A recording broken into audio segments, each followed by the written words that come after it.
Good afternoon, Bethel family.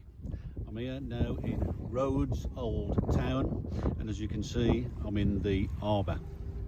The town is a walled city, very much like Jerusalem, and what I'm going to attempt to do now is just to show you one of the gates, which again leads onto the harbour.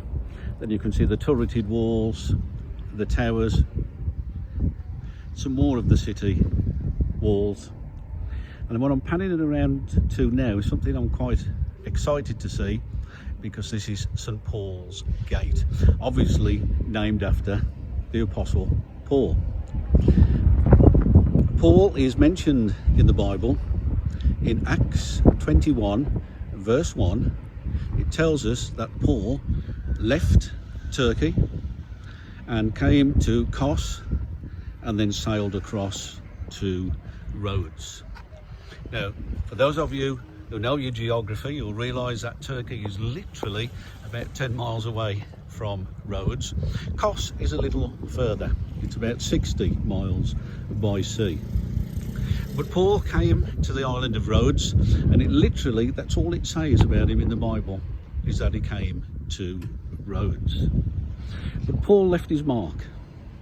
In this walled city, they've obviously named the gate after him, St. Paul's Gate.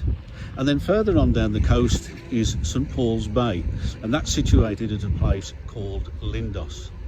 Now, there's no historical information to say whether Paul landed at here in the harbour at Rhodes Centre, or whether he landed in Lindos.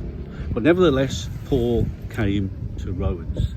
And I think there's something quite remarkable about Paul just being mentioned, that Paul left Kos and he came to Rhodes. We know in Ephesians that Paul preached, he did miracles, and he affected the whole city of Ephesus just across the water.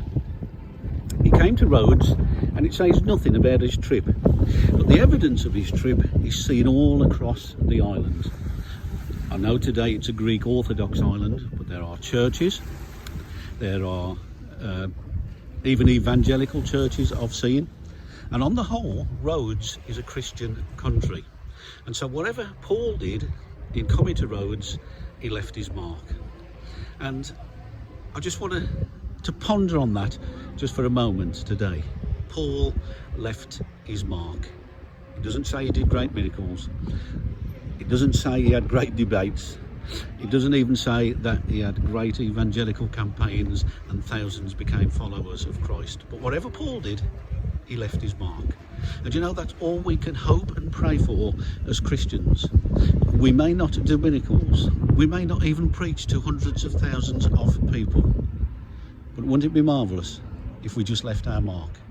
If by saying something good, if by helping someone, if by witnessing to someone, we left our mark.